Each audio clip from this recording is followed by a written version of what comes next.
Hey, everybody. Thanks for tuning in to the Recovering Fundamentalist podcast. We're your hosts, Brian, Nathan, and JC. Fellas, you had a good week this week? Actually had a great week. It's been really productive. Got the chance to go up and do some ministry around the Asheville, North Carolina area, and really enjoyed that. And I'm still just celebrating what happened in New York, and Yeah. the people we met there, and all that we were able to experience. And I've been super excited even since that. I'm just thankful that I didn't crash anything this week, basically. But I do appreciate all the people who called and emailed and texted and checked on me. I'm recovering. My ego's hurt a little bit, but still doing great, man. Yeah. Looking back at the pictures from New York today, just like you said, Brian, overwhelmed at what happened and almost not really believing it's true. It's amazing how fun that trip was. I went back this week and read Fresh Wind, Fresh Fire. I haven't read it in years, and just over the course of this week have reread that book. And man, just the passion that was put into that book, and just to reread it again. And after talking with Pastor Jim, I mean, it was just so cool to sit there and listen to the man that wrote it, and to listen to his story, and just to hear the passion behind the words that were written in that book. It was a great trip all the way around, and I'm glad we were able to take it. We got some exciting stuff coming up here on the Recovering Fundamentalist podcast. Of course, guys, we are heading over to Israel, January. Nate, what are those dates again? We're going January 27th through February 4th. That's right. So you'll only miss one Sunday and one Wednesday. This is for pastors only. It's $2,800. We're going to be heading out. You could sign up today by going to therecoveringfundamentalist.org. Pastors, go with us to the Holy Land. It's going to be an absolutely life-changing trip. It's going to be my first time. Nate, Brian, your first time going, right? It is, yes. Yeah. I've had an opportunity to go several times and have never gone, and who knew it would be the RFP that would finally get me on an airplane. I think we probably need to warn Israel that we're coming. It likely will never. I don't know that Israel can recover from you, JC. I'm not sure. Oh boy, no scooters in the streets there, Nathan. Yeah, that's true. I'm just wondering if it's possible for us to be standing at the Eastern Gate when Jesus finally comes back. Like we're there and he splits the sky. Man, how awesome would that be? Even so that would be an incredible. Come on. So that's coming up January 27th through February the 4th. We're going to Israel. You could sign up today, pastors, by going to recoveringfundamentalist.org. And guys, I'm getting really excited. November 3rd and 4th in Danville, Virginia. It is our first annual conference for the sake of the gospel. And we would love for you to be there. Next week, I believe that we're going to be able to roll out the speakers and the musicians. I put that out there without talking about it. Y'all think we're good to go next week with introducing all that? I hope so. We're getting very close. I think we can do it. I think we're just waiting on Brian and Craig Edwards to finally sign the contract. We're having to work out the negotiations for the green room and all that. So it's going to be tricky, but they're kind of a big deal. So if we can land them, we'll be all right.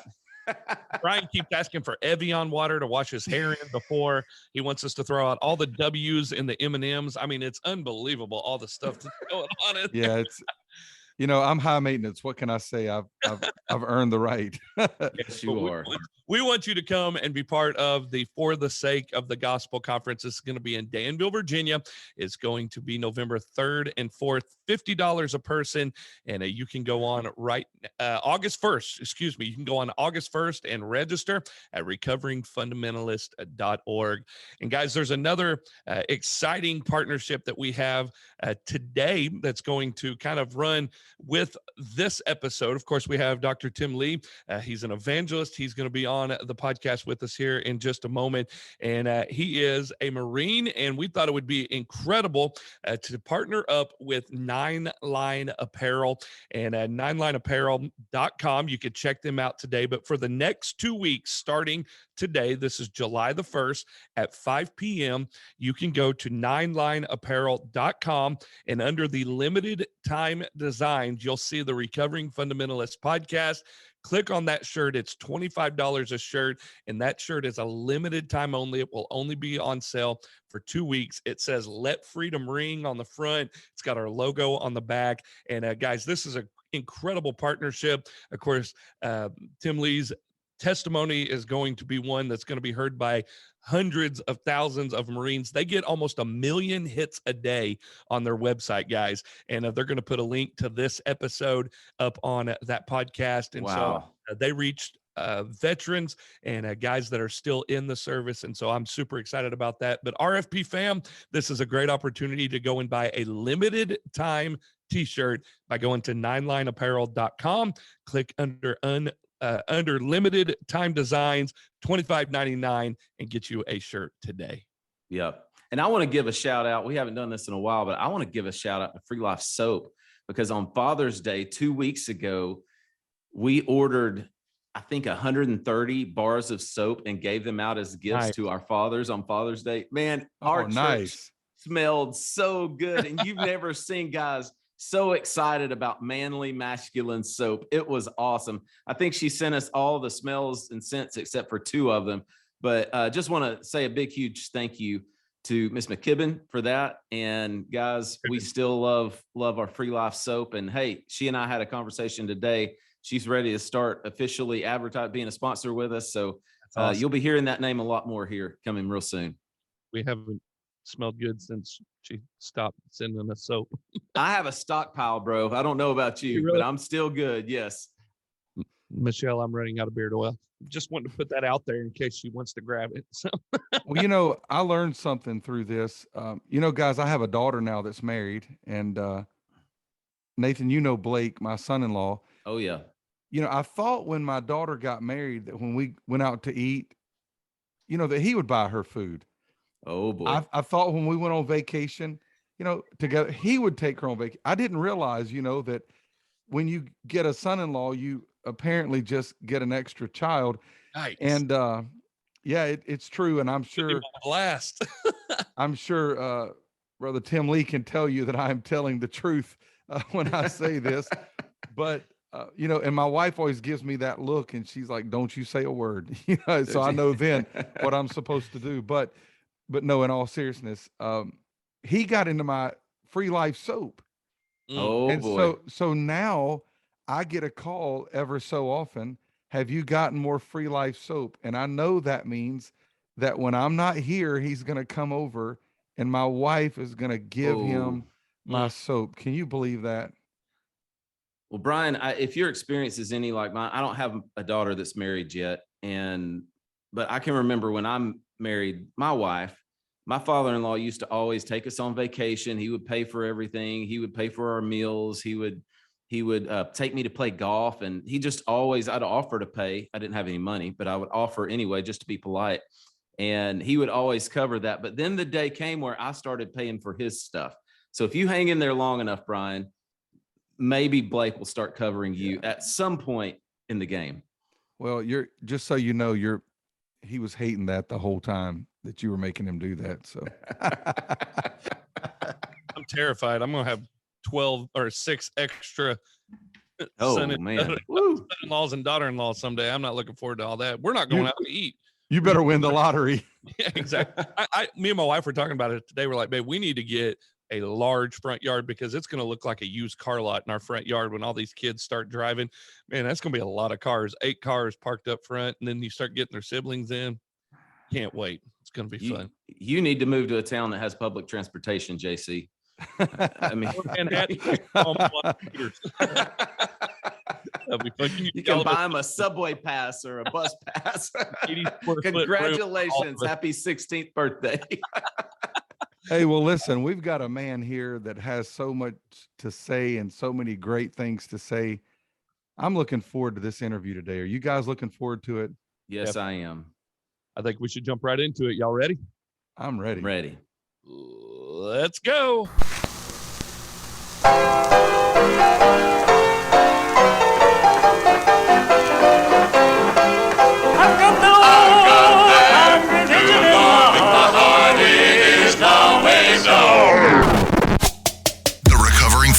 Podcast starts in 3. You know what makes women stupid is college. Jesus was not a bartender.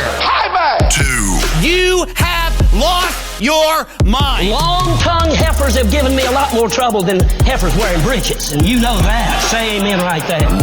Let me tell you something, bozo.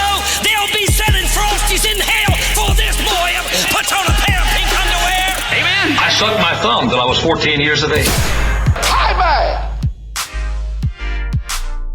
Well, guys, I really am excited today about the fact that we get to interview the Tim Lee. To think that we had a chance to talk to Jim Cymbala, a couple of weeks ago, and then now Tim Lee following Jim Cymbala. I don't know what we've done to get into God's good favor, but God is definitely favoring us during this time. But, I remember when I was a little boy and I heard this man speak for the first time, and he just commanded the room. As a matter of fact, I was amazed by his strength. I remember the first time I saw him as a little boy, I was absolutely amazed because he went forward to the platform in his wheelchair, and I was waiting for someone to help him.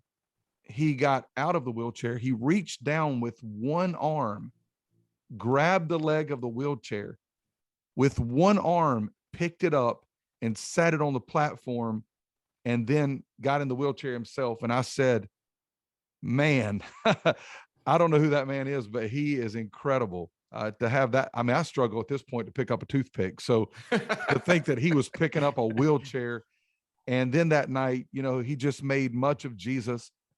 And, I saw his condition, and at the same time, he never complained. He never said anything that would in any way lead me to believe that he was bitter against God, but he actually talked about the grace of God that rescued him through that accident. And as he shared his testimony and how Jesus saved him and rescued him, it was incredible to see so many other people that night go forward, people weeping, people drawn to that. And, over the years, this man has faithfully preached Jesus. Amen. He's earned the respect, and he has the right to reach those in the military who would often not listen to guys like you and I, because we don't have their same experience. And because we don't have their same experience, we don't command that same respect. But Tim Lee has used what Satan meant for evil, and he's proven that God can use it for good. And to think about all of the men and women who have been military soldiers, and now they're soldiers in the army of God, and they're fighting for a greater cause because of this man's ministry. Only heaven will reveal that.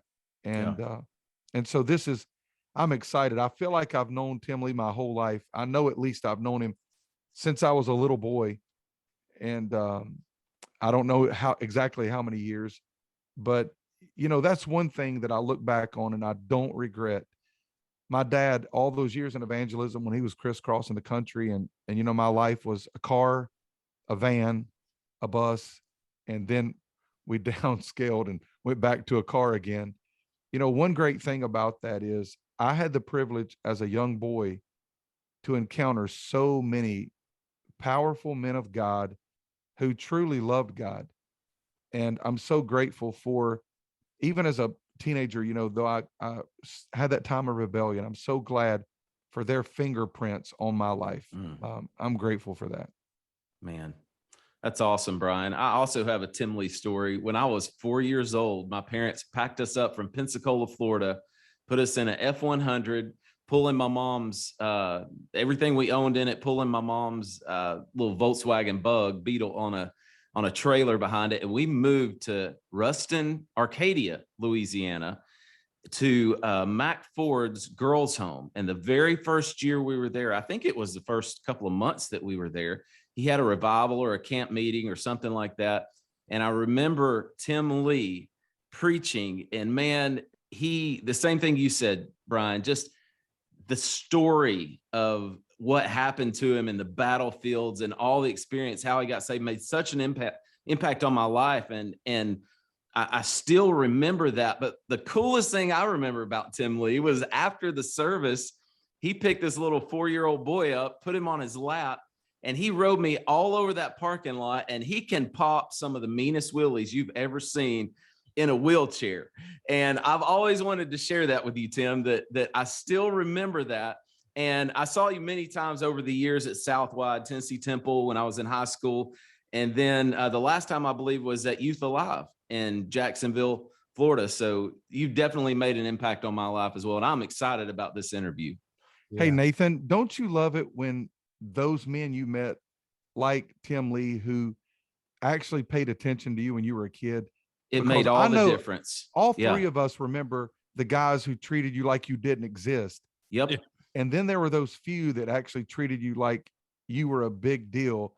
And as a preacher's kid who was, I mean, let's just be honest, you were either being ignored or whipped. It was one or the other.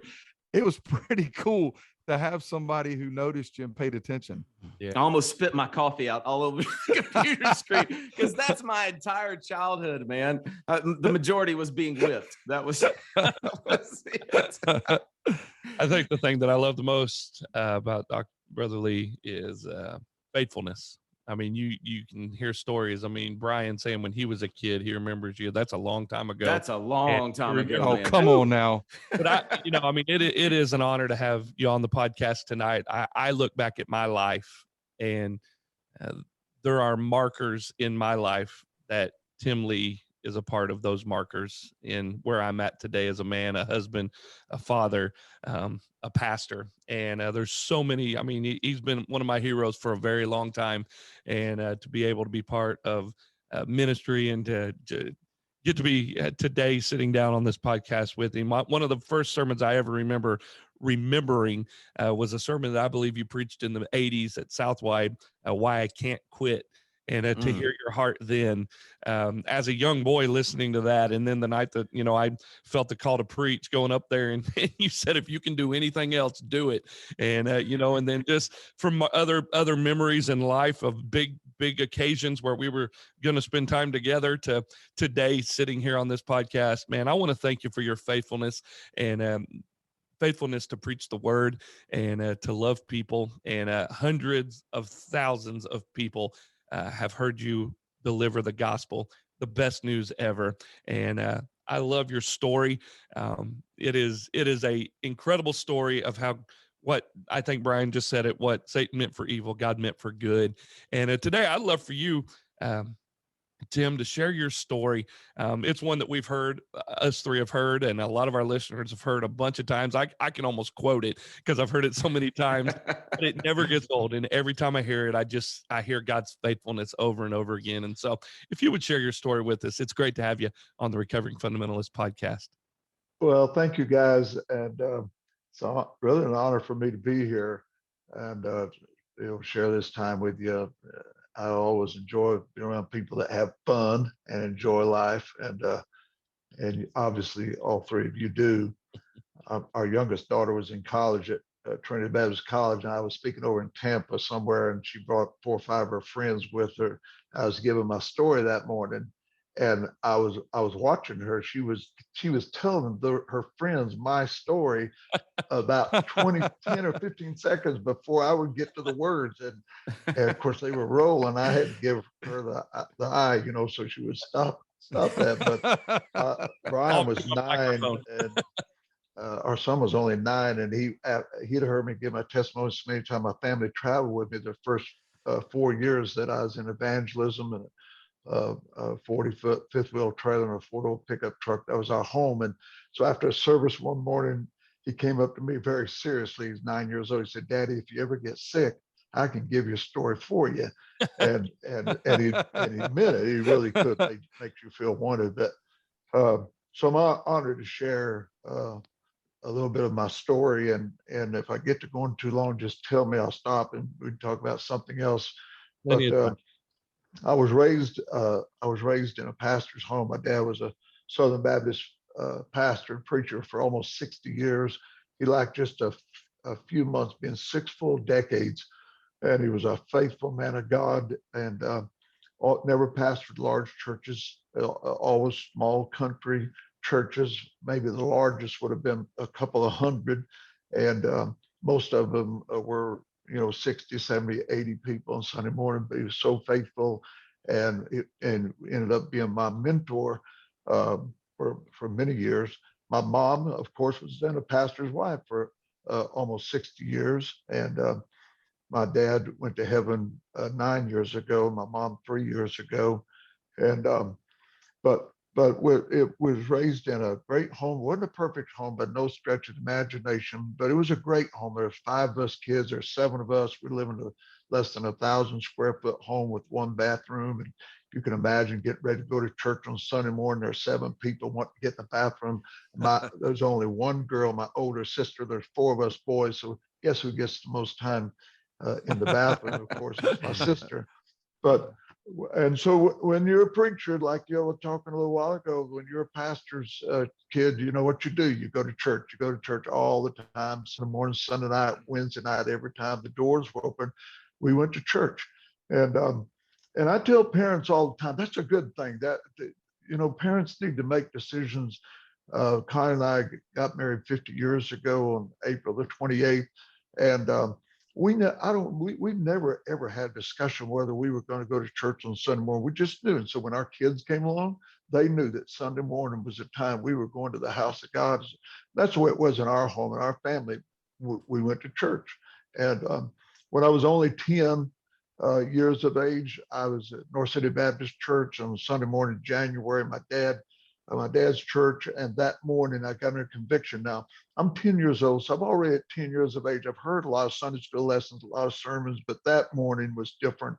God really spoke to my heart, and I was miserable when the invitation started. I tell people that all I could see was hell. My dad was saved, my mom was saved, my sister was a Christian, but I'd never been saved, and so I saw hell. Somebody said, "Well, you shouldn't get saved just to stay out of hell." No, but that's not a bad reason to get saved. And so that morning I went forward. My mom came and helped beside me. I can remember it as though it happened a few moments ago.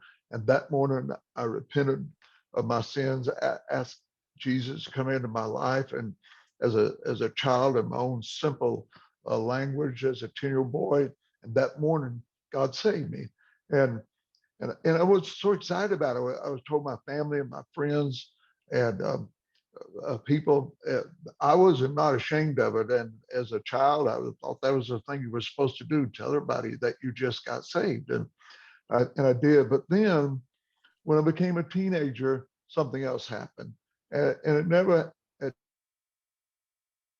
saved. This was a gradual thing. I started to put things before God, football, basketball, baseball, track and field. These things soon became my gods. And my dad told me several times, "Tim, there's nothing wrong with you playing ball unless you put it before God." And I didn't want to hear that. And I was going to a public school. Most of my friends weren't saved. Most of their parents were not Christians. And so as a teenager, I started rebelling. I rebelled at school. I rebelled against God. And I rebelled against mom and dad. And my mom and dad believed in old-fashioned discipline and talking about getting spankings. And we lived on a farm for quite a while, and there was a willow tree back behind the farmhouse. And I tell people that willow trees doesn't produce any kind of fruit. It's not even a good shade tree. The only thing it's good for is to get a switch off of. And the only praying I did back then was for that tree to die, but it never did die. And so that was mom and dad were strict with us, but they did it with love. I knew they loved me. I never ever doubted that my mom and dad loved me. But matter of fact, they would tell me before they spanked me, "Tim, I'm doing this because I love you." Well, they love me a lot, and I never did doubt it. But I kept getting further and further away from God. And so I don't know how many times parents have come up to me after hearing my story and say, "Well, what caused you?" Out of 5 children, I was the only one that rebelled. And with me, I think the answer is that I hung out with the wrong kids. I was hanging out with the wrong crowd all the time. And I could slip behind my mom and dad's back and go do the things that I was doing. Most of the time they'd find out. Sometimes they'd find out even before I got home what I'd been up to. And they had spies out there telling them what I was up to. But I was out of the will of God. I was running from the Lord. Revelation 3:19, God says, "As many as I love, I rebuke and chasing. And 5 of my high school friends were killed in car wrecks. And every time I would see one in a casket, it would scare me to death. And I knew as a teenager that that could have been me. And I was living that kind of a life that it could have been me out drunk on a Saturday night and run your car into a tree and explode in flames and burn up. And it would scare me, but I still wouldn't get right with God. I graduated from high school, set a couple of records in the high school, in the high hurdles and in the long jump, but getting further and further away from God. I graduated high school, started college, working at night.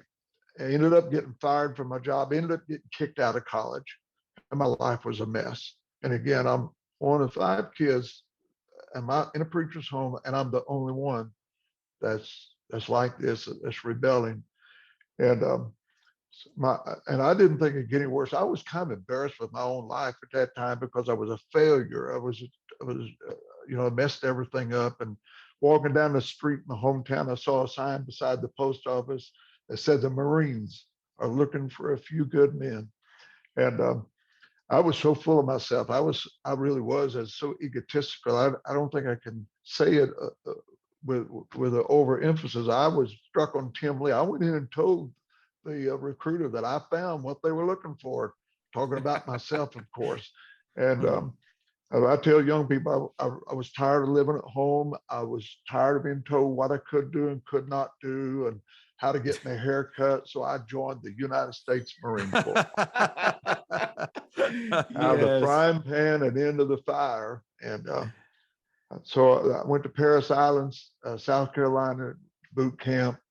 And I didn't get right with God in boot camp, but I want to tell you, my attitude began to change in boot camp. They had some things to help it change, but I got my attitude right. I decided in boot camp I wanted to be a Marine.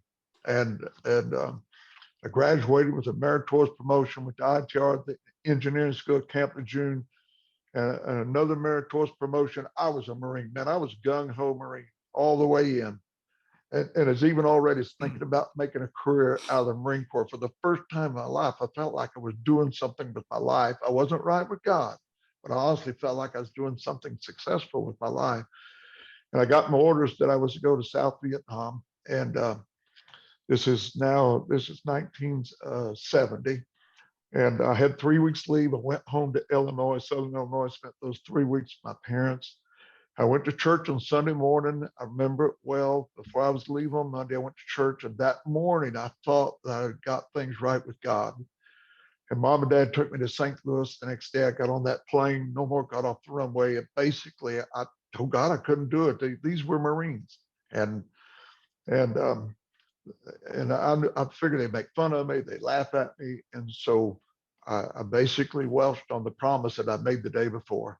Went to Vietnam, was there for 9 months and still running from God, out of the will of God. My life was still a spiritual mess.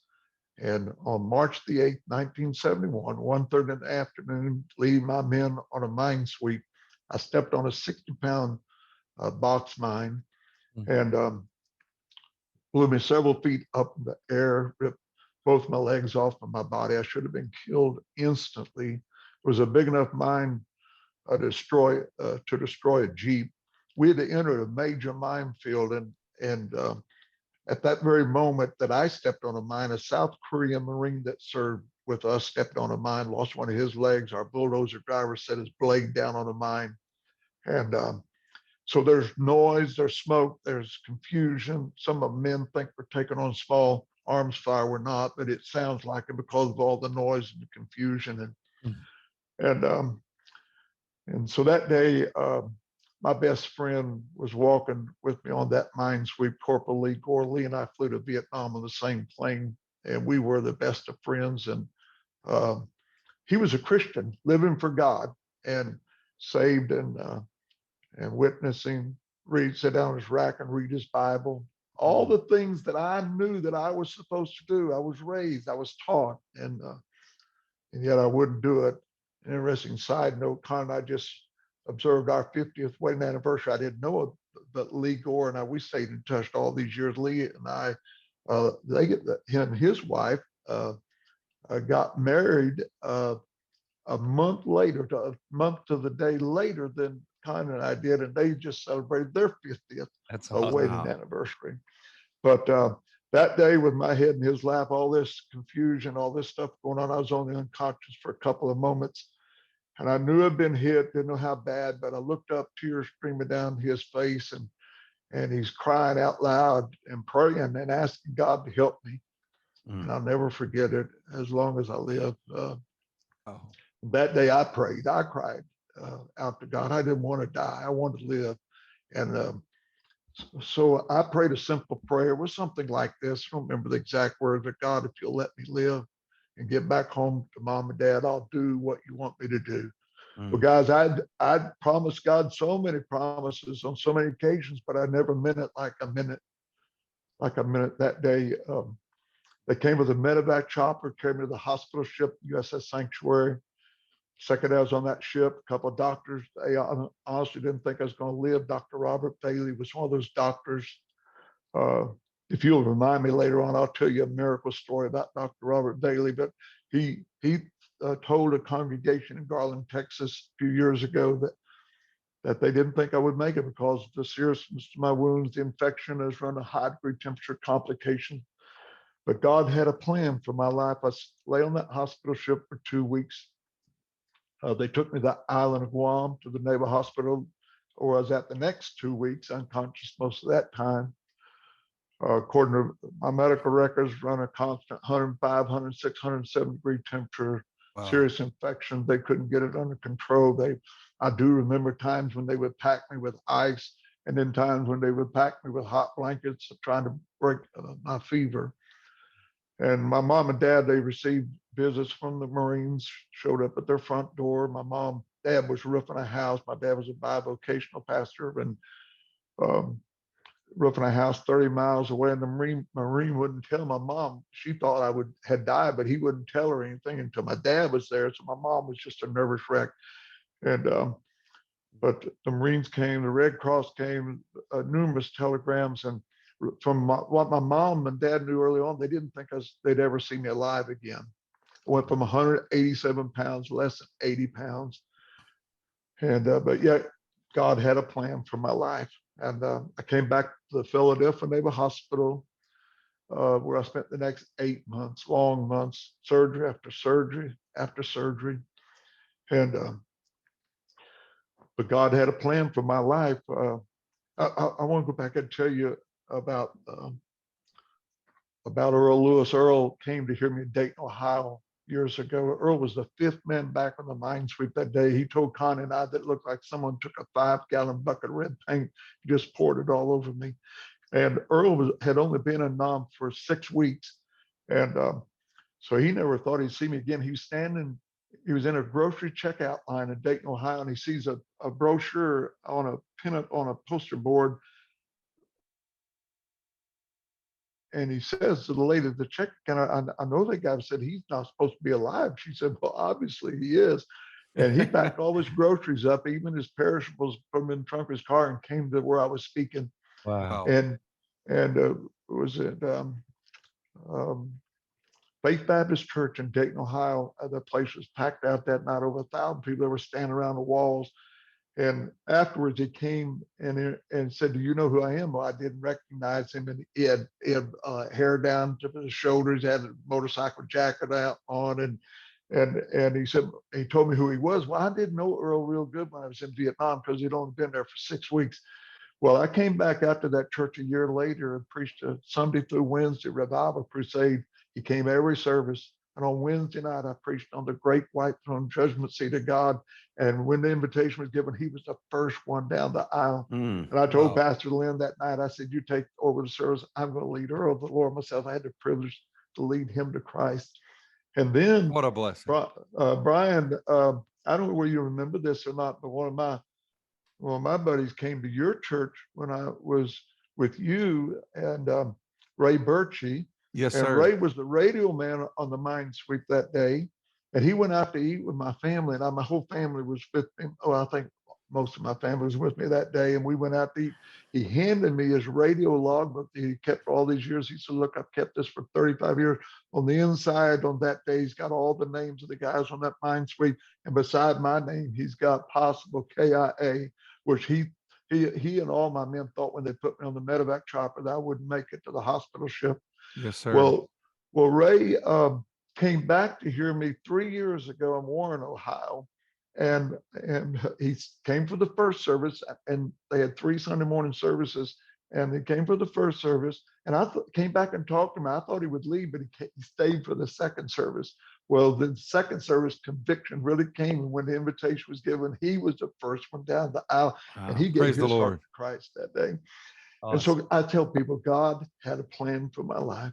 I came home from the hospital and went to my dad's church. I was the prodigal son come home.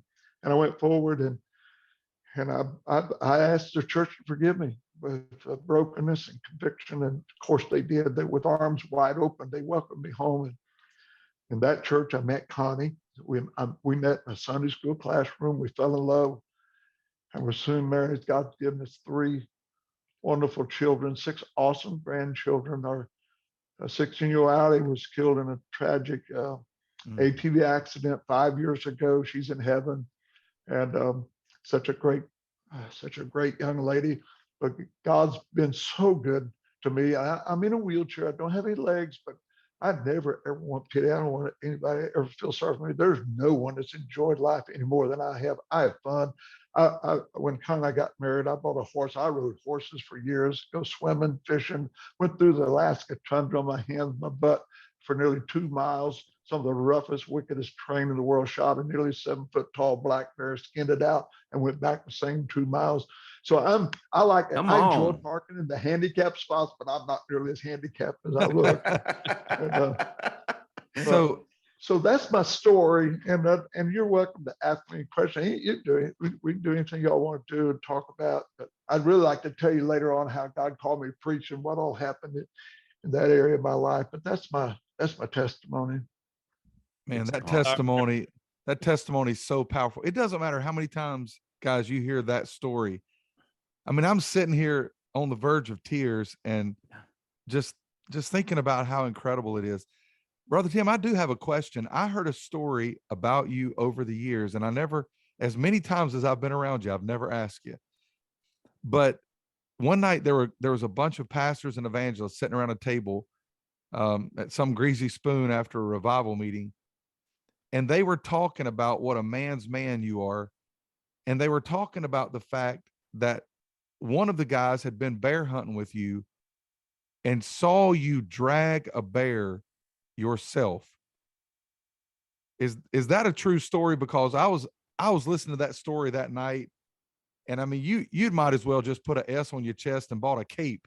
I was like, oh man, that's amazing. Well, I was a lot younger, Brian, and I was 35 years old when I shot that bear in Alaska. And one of my board members, probably the guy you're thinking about, was with me, Ron Story. And Ron and I, we were with Jerry Prevost in Anchorage, Alaska. We've been up there fishing all week long for king salmon, and man, we slayed them, we killed them. It was awesome. And I was staying over to preach for Jerry then 4 times on Sunday. Well, he asked me if I wanted to go bear hunting. I'd never been bear hunting in my life, and so we set it up and we went bear hunting. And so when from that airplane, it looks like a golf course down below, but it's not a golf course. It's the Alaska tundra. And it is wicked, wild terrain. When you would walk in it, you would sink down to your knee about every step. You'd have to pull that leg up and then swing your next leg. Well, I'm doing that with my arms up to my elbow, swinging my whole body out of that tundra. We went, they estimated, right at 2 miles, and then we saw this black bear come out of this clearing. I'm on the ground, and it's 100 yards away from me. But I've got an equalizer. It's called a 300 Weatherby. And yes, sir. So Ron got on all fours. I laid that rifle across his back and I shot it. And so we'd actually saw 2 black bears earlier. And when I shot that bear, I gave the rifle to Ron. I said, it went down. I mean, it went down hard. I knew I killed it immediately. But I said, Ron, go over there. I'll make my way over. I was wore out. And he took about 7 or 8 steps out of the corner of his eye. He saw that other bear. and he turned around and shot it. And he said, Tim, he said, I hit that bear, but he said it took off. I never did see it. And so they told us that the most dangerous bear was a wounded bear. Don't go in if you hit it. Don't go in. You don't know where you're going. Leave it alone. So Ron was in the Navy. I was in the Marines. I said, Ron, if I were, a Marine would go in there and get that bear. And I said, if I had two good legs, I'd go in there and get that bear. And I was putting a lot of pressure on him. Of course, he didn't go. But later on, he and the pastor's son went back out Sunday afternoon, and sure enough, that other bear was there about 30 yards from where he had shot it. So we got two bears in one hunt. But so that part of the story is true. But then Prevo called for help. It's 1 o'clock in the morning. It's Saturday. It's Sunday morning. I got to preach 4 times on Sunday, and so he goes for help, and they come back out to help us get that bear out of there. I did not drag that bear out myself. I couldn't drag myself. Oh man, out of there. I know. All these years. There goes the S off my cape. I wish you'd have just lied to me. I believed it for so many years. It was pretty. Well, I thought it was still pretty good that I went 2 miles on my hands, my butt out. It is. 2 miles back, and then I preached 4 times on Sunday. To get back to the airplane till 6 o'clock Sunday morning, but I was on adrenaline, man. I was high. That was the greatest at that time. That was the greatest hunt I had ever been on in my life. Well, that's still awesome that you could go 2 miles. I couldn't go 2 miles. I can't even hardly go to my mailbox. So the fact that you went through the tundra, that's amazing. Hey, what year did you speak at Southwide when you came back? Like when Jerry Vine or what's his name down in Warner Robins? Jerry Walls. Jerry Walls. When they were all when it was switching over and SBC was coming back, was that 2004, 2005? JC, honestly, I don't know the years. Yeah. But there was a real fight going on there with the guys that want to be free, and so, but there was so many things that had happened during that time. But Southwide was in its heyday, was one of the greatest movements that there was on the face of the earth, and God was blessing. But we were winning souls, we were building churches, we were shouting it out. But then all of a sudden, I tell people all the time, if you're ever in a fight for a long, long time, it's like the Vietnamese people. The French were over there for 20 years before we got there. So the Vietnamese people were used to war, and that's all they knew. All they knew. And so we were fighting. Then we got to fighting about things that didn't matter to a hill of beans.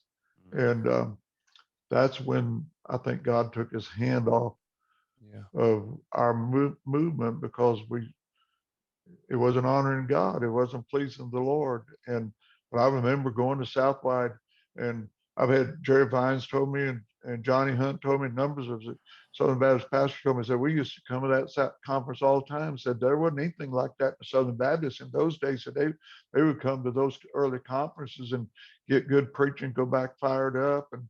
But it's what it was in those days. But then it turned into, the arguing, the fuss, and the fighting about things that didn't matter.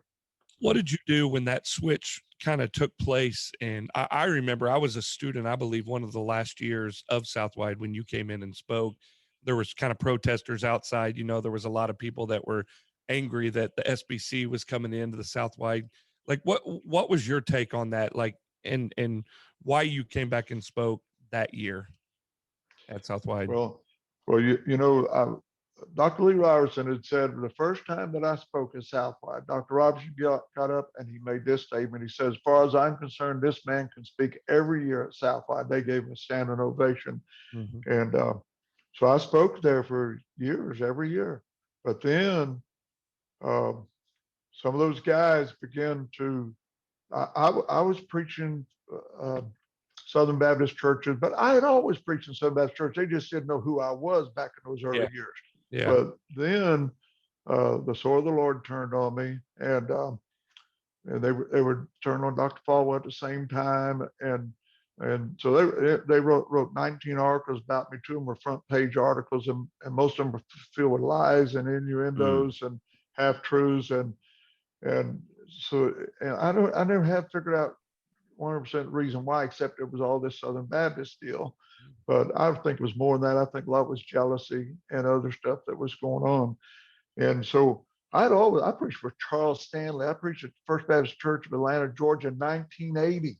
Yeah. And but nobody knew who I was. It didn't matter in those days. But then God began to open up doors and opportunities that I never imagined. I never ever thought. I was a Southern Illinois hillbilly, kind of redneck. And if you heard me preach in some of those early days, I mean, I had that drawl that I'm unbelievable. I get embarrassed with myself going back and listen to me preach in those days. But that's who I was. I just thought I'd always pastor a little church running 75 to 100 on Sunday morning. I was happy as I could be doing that. And then God called me to be an evangelist, and that changed my whole life. And I like to talk about that a little bit if you guys are up for it. It's just entirely up to you. Um, so I answered the call to preach about a year after I was married, and of course, again, I was born and raised Southern Baptist. I got saved at Southern Baptist Church, got baptized at Southern Baptist Church. I was ordained in a Southern Baptist Church, and my first church that I pastored was a Southern Baptist Church.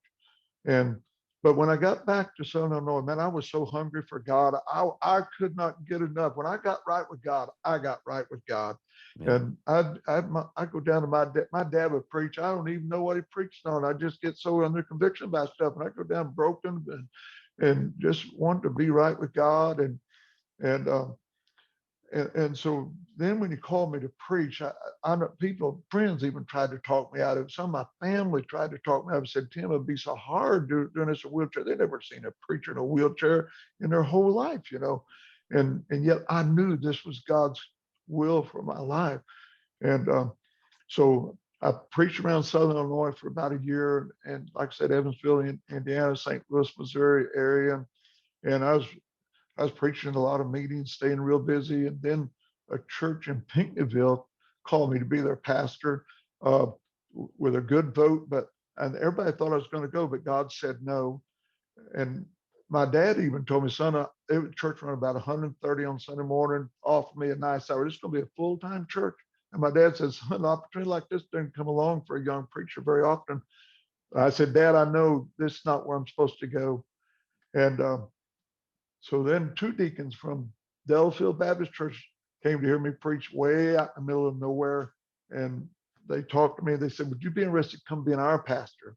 And their church ran about they averaged 19 on Sunday morning. I just turned down a church run 135. So if God, you don't do that, God's going to give you something bigger. So I didn't laugh at them, but they said, would you pray about it? So I lied to them. I said, I'd pray about it, but I had no intention of praying about it. And but God wouldn't let me sleep that night. And guys, as sure as I knew my name was Tim Lee, I knew I was supposed to go pastor that little Southern Baptist church.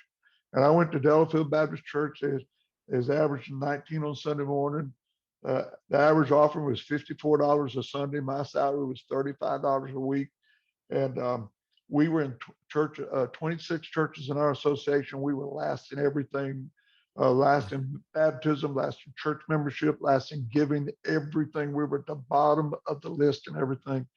But so I don't believe God sends anybody anywhere, just sit around and do nothing. And I got to studying the church history. That church had never had more than 75 in Sunday school. I was 88 years old. And so I set a goal. I don't constantly live by goals, but I tell people, if you don't ever set any goals, you won't ever reach any goals. So I set a goal that on the last Sunday of October, we'd have 75. And they laughed at me. My church members laughed at me, but that just made me more determined. And after a while, those people began to pray about it. We began to, there's eating 75, drinking 75. People say, well, do you think God's interested in numbers? And I tell them, well, sure he is. He wrote a whole book in the Bible called Numbers. And so word got out in town. They started making fun of us, not lost people, pastors in our association laughing at us. But that just made us more determined. And on that last Sunday in October, we didn't have 75, but we did have 137. We had to have 3 brand new classes formed on the spot. We went to church 1:15 that afternoon. Tons of people getting saved. It was unbelievable. And that church began to grow. In 1 year, we baptized more people than the other 25 churches in the association put together. God was doing a work. But my dad was taking me down to Myrtle, Mississippi. Percy Ray, and this Yes, may sir. be Yeah. before some of your time. I don't know how acquainted you are with the Camp Zion. And I go down there. I didn't know what an independent Baptist was. Honest to Pete, I didn't have a clue. But about half of those preachers would be independent Baptists, about half would be Southern Baptists. But they were getting along. They was great. Man, we'd have great camp meeting times. And then my dad signed me up for the Sword of the Lord. Dr. Rice was still the editor of the Sword of the Lord, and I was devouring all that. I was eating it up, and then now you got to remember this 1976. There's no movement in the Southern Baptist Convention to change anything. That didn't happen till the start of 1979. And so I saw what was going on in the state of Illinois, and they were giving our money to liberal colleges. They were giving to Judson College, which is a Northern American Baptist College, and just really liberal what it was. And I even got up to state convention. Nobody knew who I was. I said, "You're going to give them this money. Why don't you give it to our little church in Southern Illinois? We're trying to win people to Jesus." And they clapped for it, but they didn't do anything about it. And then I just felt led of God. I felt convicted that I was supposed to leave the Southern Baptist Convention. I did not take that church out of the convention. I didn't feel like it was right. There was some, them old people in that church had given their tithes and their offerings and sweated and labored for that church. So I left peacefully and went into town and started Independent Baptist Church. And then that would have been about the time, Nathan, maybe a little bit later, when I would have met you down in Louisiana. And I had Mac Ford in my church. And so I got involved in the Independent Baptist movement again. I went whole hog, and I preached for Sammy Allen. Sammy Allen actually preached for my dad. He preached in the Southern Baptist Church for my dad. And side note, on the day I got hit, my dad had not talked to Sammy in 4 or 5 years. On the day I got hit, Sammy Allen called my dad. He just said, Brother Lee, I just felt like God was leading me to call you for some reason. My dad was and Dad told him then. But so then I met Jim Vineyard. I went up to First Baptist Hammond to a bus conference, and J. Harold Smith was there. He preached God's three days. I knew nothing about this world, guys. I was enthralled with what was happening. These guys, these major big churches, and all this stuff was going on, and the Southern Baptist was not having this kind of a movement at that time. Not say there wasn't great churches, there were, but so I wrote Jim Vineyard a letter and asked him to come preach my church, and he canceled me 3 times. He told me he was coming, and so I would advertise these preacher friends of mine. By the way, my mom, when I told my mom and dad I was becoming an Independent Baptist, my mom cried. And she told me, she said, son, you left the faith. My mom didn't know what an Independent Baptist was. She thought John the Baptist was a Southern Baptist for real. And then she later on, she became one of my greatest prayer warriors, of course. But so Jim Vineyard finally came on the 4th time. I didn't even advertise, but I thought these preacher friends of mine thought I was lying, that I was having this guy come and preach at my little church. He stayed in our home. And on Tuesday night, sitting on a platform, he wrote me a note. He handed to me, and he said, I want you to come and preach for me in Oklahoma City. He had just taken a church 2 years before, Windsor Hills Baptist Church. You got to remember, I don't know that much about Jim Vineyard. Just what I've heard of it, First Baptist in Hammond. So he invited me to preach. I went and preached for him in October 78. And God moved. I mean, we had a ton of people saved that day. So I was scheduled to go back home Monday morning. He said, I want you to stay over and preach in our Bible college. They had a Bible college, about 300 students at that time. And I did. And again, God moved. And afterwards, he called me to his office, gave me a letter, said, pray about coming out here and being a staff evangelist of our church. And it said, we'll give you $1,000 a month, whether you have meetings or not. And immediately I just felt like this is what I was supposed to do. I was supposed to be an evangelist. And I called my wife. My wife never been more than 120 miles from home. And I said, honey, I really believe God. She wasn't too happy about it. But my wife has always followed me wherever I felt like God's will was. And in January the 1st, 79, we moved to Oklahoma City, sold every stick of furniture we had.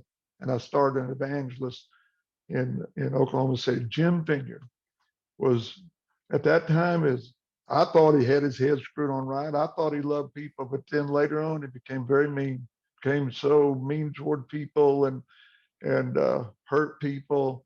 And then I saw him turning on people and turn on these little kids, turn on children, students in school.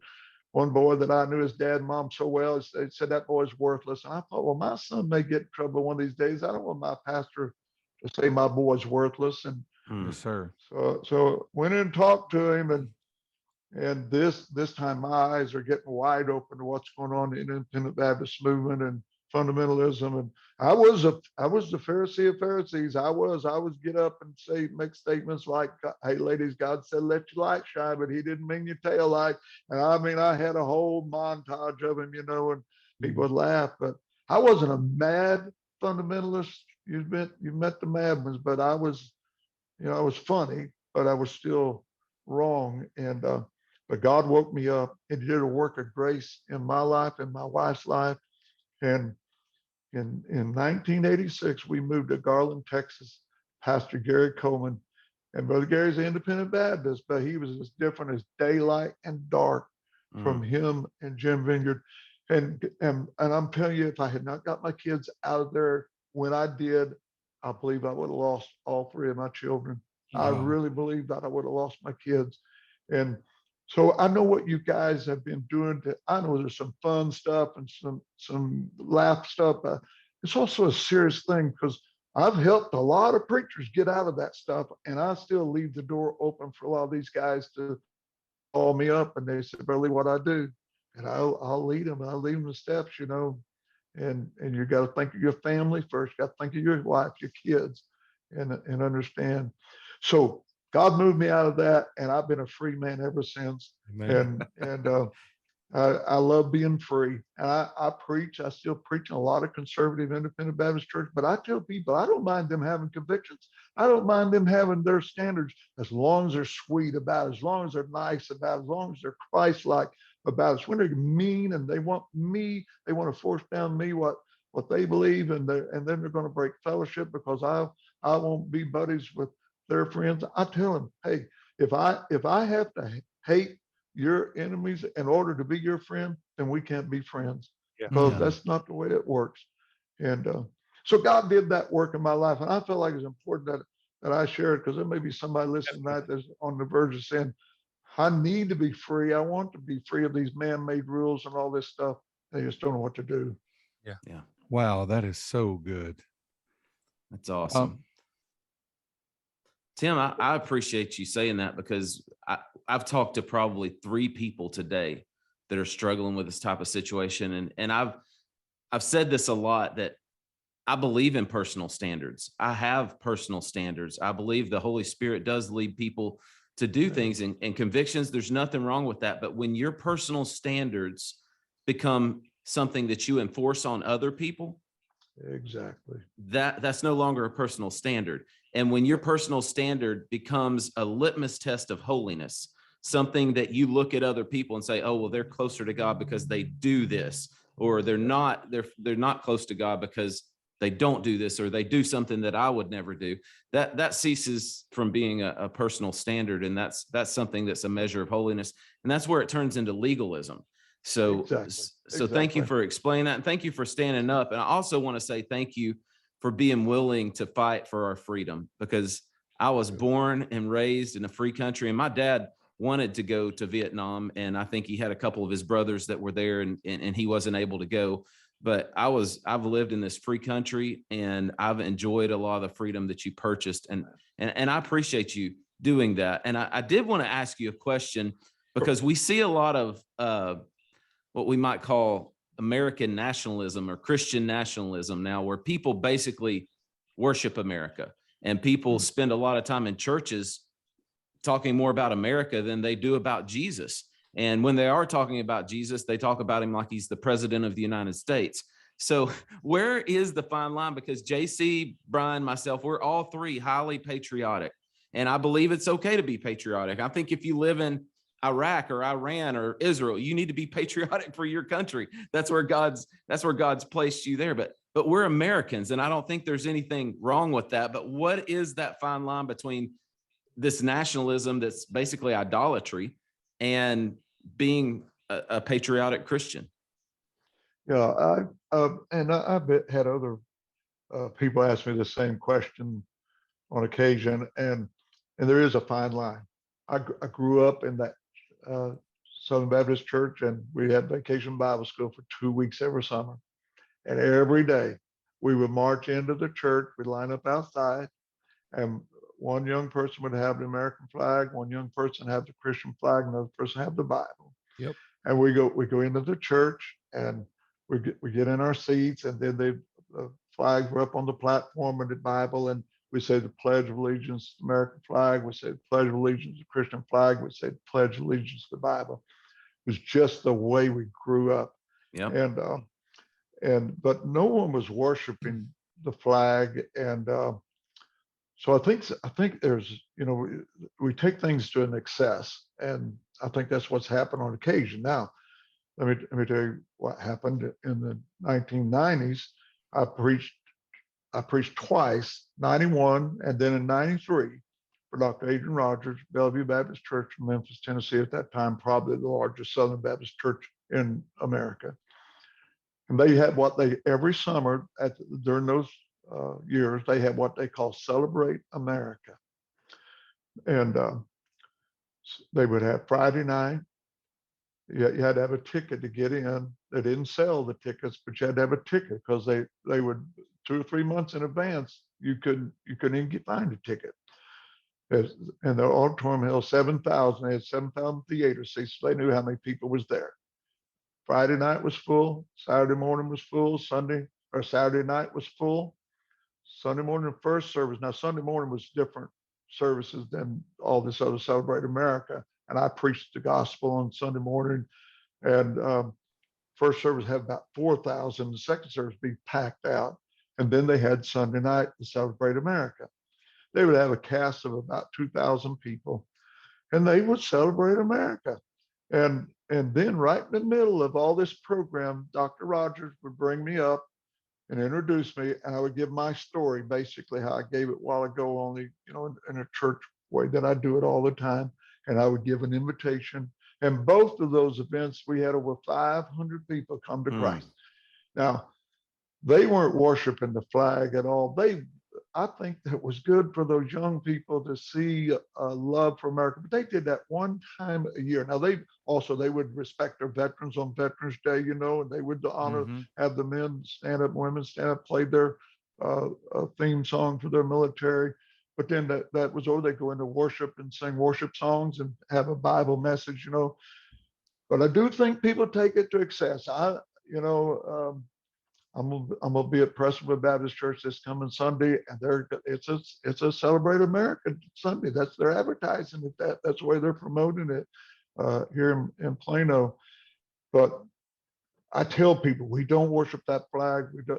America is a great country. I believe she's the greatest country on the face of the earth. I've never found another one that I want to go live in. But man, do we have problems? Do we have faults? We have sin?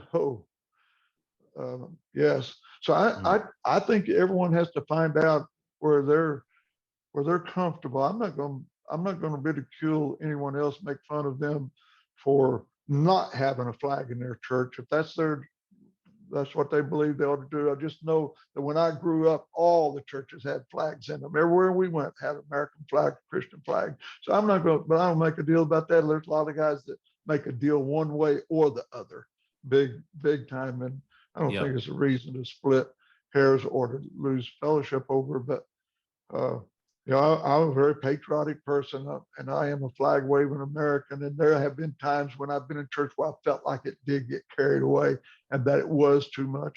But as an evangelist, I'm a guest, and it's not my responsibility. It's the pastor's responsibility to take care of that. Yeah. So I have a different question for some advice. I'd love for you to speak into this because I need to hear this personally. So this Sunday you're going to be at Prestonwood, and you know there was a season when a lot of guys called you a liberal, and you know you made a lot of changes, and you know, let's just be honest, fighting fundamentalists were mad about it. My dad used to preach, you know, the camp meeting at Myrtle, Mississippi, and you're right, Southern Baptist, Independent Baptist, there together and everybody getting along. Sometimes I struggle with sometimes I struggle with those fundamentalist guys because of who they associate with. And, you know, you've got a good guy, and then he's connected to the guy who basically trashes everyone and preaches things that aren't even scriptural. And somehow you've been able to navigate preaching for Jack Graham, and then at the same time you'll preach at a independent Baptist church or an independent Baptist camp meeting. How are we supposed to navigate that? Because you've done that so well. And you know, there's been a season. It's funny, people call me bitter, and the funny thing is I'm not bitter at all anymore, but there was a time when I was. Yeah. So how do you navigate that? Well, let me speak to the last part that you just mentioned. Brian, I was getting to the place, I was getting attacked on every side, and I got canceled from that Southwide. I got canceled. Preachers that I had respect for and I loved, they were, I looked up to them, and then they turned on me. And then come to find out, one of those preachers that turned on me because I was preaching Southern Baptist Church, and yet he was molesting little girls. And then the same guy got mad at me because I had Dr. W. Criswell at my first core conference. And I said to him, I said, well, what is wrong? He told me this himself. He said, well, Dr. Criswell is the greatest expository preacher living today. I said, well, why shouldn't our people hear the greatest expository preacher living today? But they were cutting me off, and then they were writing articles. There was the sword of the Lord was attacking me, and then a pastor in South Carolina would get up and preach about me in meetings and call me out by name. And he even got up in a meeting. He said, Tim Lee's preaching in a Pentecostal church right down the road, 2 miles down the road from our church. I'd never preached in a Pentecostal church at all. And he said, well, take that back. I preached in my grandma and grandpa's Dale Pentecostal church when I was just starting out preaching. And but I never been in evangelism, never been in. Well, there was a church down the road. Sure enough, my associate called this pastor and said, Pastor, do you know that there is another Tim Lee, and that's who spoke at that church? And this other guy said, well, I never heard of another Tim Lee. That's the only Tim Lee I know. And he wouldn't even apologize, you know. And well, I read a book. I read a book called A Tale of Three Kings by Gene Evers. A lot of his stuff I wouldn't necessarily recommend because there's some far out stuff he's written, but I'm telling you, God broke my heart. I read that book. I got him on the motel room in Cincinnati, Ohio. And the gist of it is David and Saul and Absalom. Saul and Absalom tried to kill David, and we know that David could have killed Saul on 2 different occasions. He could have snapped his finger and had Absalom killed. They threw spears at David, but he never threw them back. So at that time I was getting ready. I'm a fighter. I'm a Marine. Only 2 things Marines know how to do is fight and kill. That's all. I wasn't going to kill anybody, but I was going to fight them. And but in that hotel room, I begged God to forgive me. And I'm going to tell you this, that within 6 months, both of those biggest critics of mine were dead. I didn't have nothing to do with it, but I'm telling you, God can take care of our critics. I was getting ready to get bitter too, Brian. I was angry, I was mad. These guys were lying about me and being deceitful and dishonest and bragging about it. They thought it was funny. And I didn't think it was funny a bit. But, you know, I've tried to, the churches, the most times when I go to an independent Baptist church today, most of them, not all of them, most of them are like the Southern Baptist Church I go to. You wouldn't be able to tell the difference if you didn't know who they were.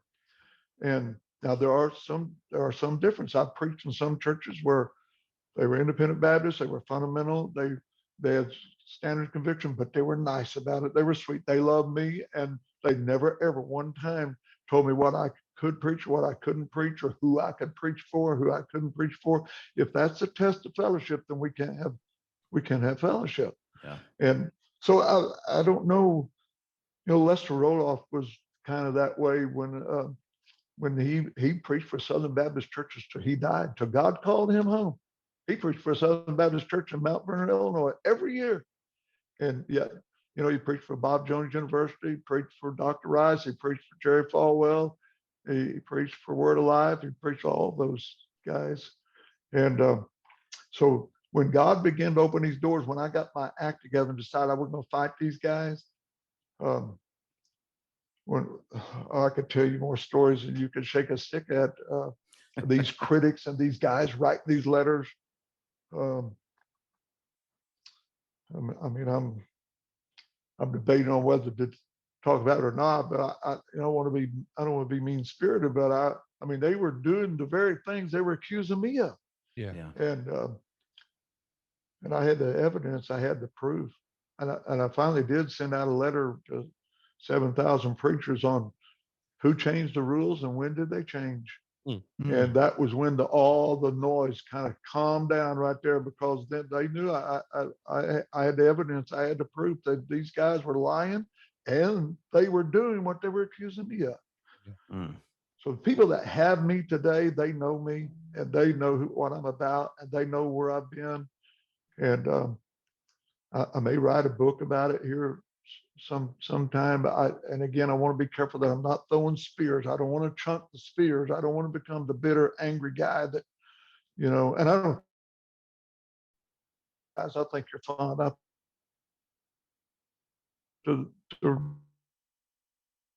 We're not playing with this foolishness, but at the same time, you love people and it's evident. And I think you're fun to be around. I'd have lunch with any of you at any time, anywhere. So Well, we'll take you up Thank on you. for sure. Hey, speaking of books, you have some product that you would like to share with. Where can they find your books, your albums, your the only thing I have, JC, is my autobiography, because it's Independence Day is coming up here. My book's called Born on the 5th of July. Yeah. And I'm so excited about it. We've had a tremendous response to it, and the Born on the 5th of July is a take off from the movie Born on the 4th of July. The guy that movie was made about was shot in Vietnam. He actually shot one of his own men and killed him. He was a Marine as well. Accidentally shot one of his own men and killed him, and then he was shot, put in a wheelchair for life. But he became very bitter, became very angry, very mad. And so my story is diametrically opposite of that. God let me live. I was so grateful to be alive. So I hope people go to our website, timlee.org. It's very, very easy. They can do a secure purchase. The book's $25, and $5 of that's for shipping. And we looked at the other day, it's costing us more than $5 to ship it to most places. So we eat that. But the book's already paid for. So we get to take all that money and put, especially in our ministry, to the military. We have a little gospel tract called Deadline Vietnam. Over 2 million have been printed. We send them absolutely free of charge to prison chaplains and the military chaplain. We even pay the shipping. We don't charge them a nickel. All we ask them is that they don't let it sit on a shelf and collect dust, that they get them out. So the books are available. There's other stuff on the website, but that's what I wanted to talk about primarily. JC, thank you. That's also really unique that you get to do that we will never be able to. You get to go sir. to Marines, to military. Will you speak into that a little bit? What God has opened up that door there? Well, in 2000, this is so exciting. I get so emotional when I think about what God did. God opened up a door. A 17-year-old Steve Benefield came to hear me preach in St. Charles, Missouri. He was running from God, out of the will of God. He got his life right with God. And then God called him to ministry, and he became a chaplain in the United States Navy. And one day he calls me. I don't know who he is. He calls me. He said, Tim, would you be interested in coming speaking to the recruits at Paris Island?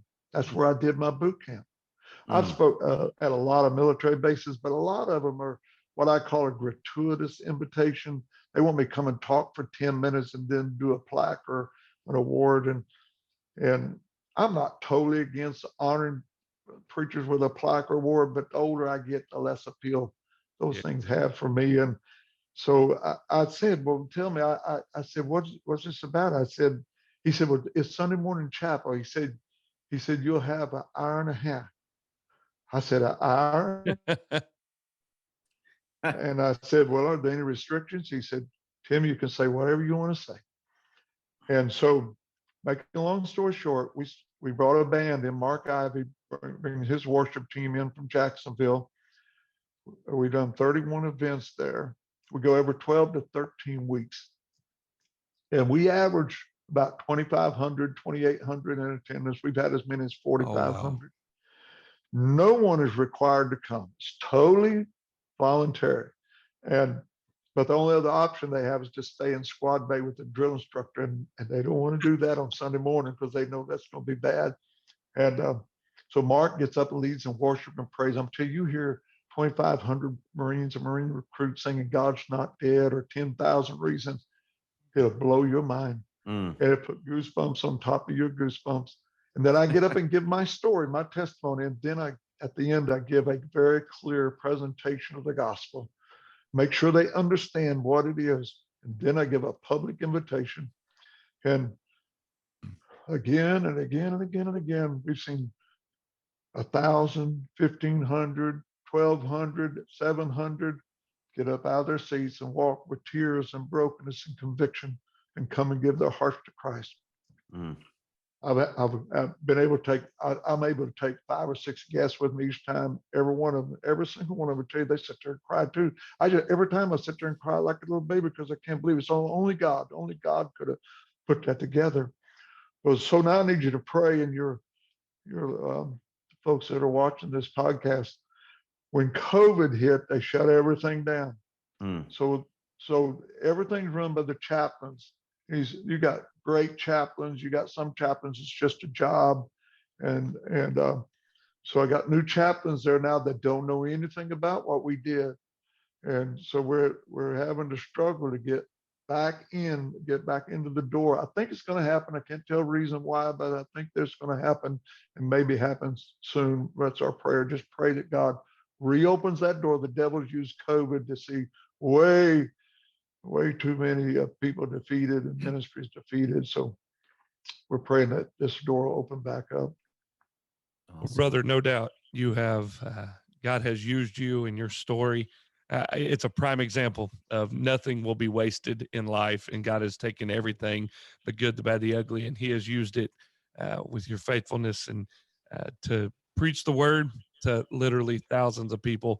Heaven's fuller because of your ministry and your story, and the Marines and all the students from how many years? Youth Alive? How many years was Youth Alive? 27 years. 27 years, man. I mean, now, we used to do 4 a year, and now we just do one in Oklahoma. And but it's been good. Been great. I'm a product of Youth Alive. I mean, I know tons of pastors that are preaching today who got their call there at Youth Alive conferences, and the ripple effect is very large. And I appreciate your friendship and just your story. And to God be the glory. Amen. I believe there's a lot of people that are going to be blessed by today's episode. Be sure to go to, remind us that website again. It's very simple, timlee.org. timlee.org. Get the book, and I'm sure there's other stuff there you can get while you're there. And Tim, I want to thank you for having the courage to come on. We have a little bit of a stigma attached to our name in certain circles, and I love that you're not scared of that. And I also love that you're not scared to step across lines that men draw in the sand that God never intended to be there. So thank you so much for the impact you've had on our lives. And it was guys like you that faithfully focused on Jesus that led me into the ministry and truly falling in love with Christ. And believing that there is nothing better I could ever do with my life than spend the rest of it sharing the gospel. So thank you. If I see you again, you'll have to get in a wheelchair and pop your own wheelies the next time, okay? That sounds good. I was going to say, Nate, you did it when you were 4 or 5. I was 20 sitting on his lap.